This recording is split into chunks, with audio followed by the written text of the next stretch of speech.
Tingnan niyo yung aking anak sa Parsyagit. Natangga. Yan! Yan, nasa harap ng babae, kaisa-isang babae. Isa-isang babae ko, cute. Tingnan niyo. Magkakapalit. Okay naman. Isa-isa kong babae, tingnan niyo ang ganda. Prinsesa ko yan. Tingnan niyo ng ayos, baka naman malabo na ang mata niyo. Ay, biski pa prinsesa. Oh. Awan. Bakit? Wala sa lahi natin. Ang kapangitan. Ay naman. Oo. Abi, maganda ang ina niyan. Hindi biro, ha? Oh.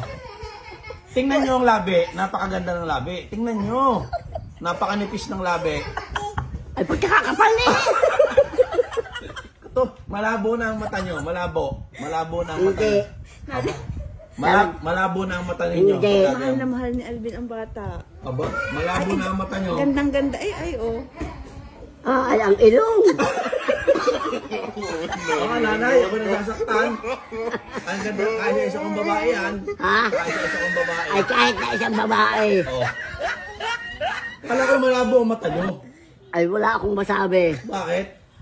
Ay, awan. Ay, tingnan niyo ng ayos. Titigan niyo ng ayos. Baka naman kayo nagkakamali. Ay, matay ko mang isipin. Oh. At matay ko mang intindihin. Oh. Ay, awan. Tingnan niyo, ano itsura? Ay, itsura. Ano nga? Ang itsura. Oo. Itsura. Toto. Oo, nanay, nakaisa-isa ko yung babaeng anak. Ay, naman. Tingnan niyo, ang ganda. Para si Christine Hermosa. Kamukha, sa inyo nga ipinaglihi. Ay, ang ilong. Kamukhain niyo nga eh. Sa inyo ipinaglihi ng Parsyage. Kamukhain niyo. Tinat kamukhaan niyo daw yan. Sabi ng doktor. Sa takot sa inyo. Sabi ng doktor ko, abay kamukha ng nanay, pe. Are? Oo. Ay, hindi ko ipapalita mukha ko.